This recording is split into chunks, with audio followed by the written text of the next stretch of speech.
काँग्रेसींतल्यान सुमार 7 ते 8 आमदार पक्ष सोडून वतले अशें विधान हांवें फाटीं घेतिल्ल्या पत्रकार परिशदेंत ठामपणान केल्लें असो दावो काँग्रेसीचो ex minority chairman Nazir Khan हाणें केला।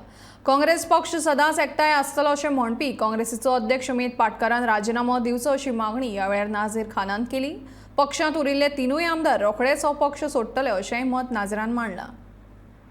आज तुम्ही जाणा आसले हांवें एक 2 महिने पयलीं प्रेस कॉन्फरन्स घेतलेले की आमकां तेन्नाच इंटिमेट जातलें की बाबा आमचे 7 ते 8 MLA वयतले म्हणून एंड हांवें ते कॉन्फरन्स घेवन सगळ्यांक एक्सपोज केल्लो।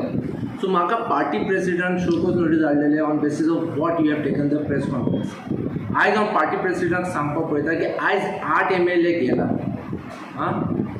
आनी तुजे कडेन कॅपेसिटी नासले to hold that MLAs. If you don't have any control on your MLAs, then you have to resign. You have to step down. Please give chance to somebody else if you can't run the office of Congress.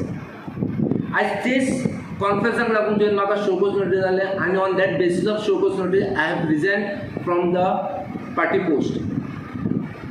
आज हांव तुका सांगपाक शकता की आज तुवें resign करपाक जाय because you are not capable. Mr. Amit Patkar, you have to resign. You have to step down.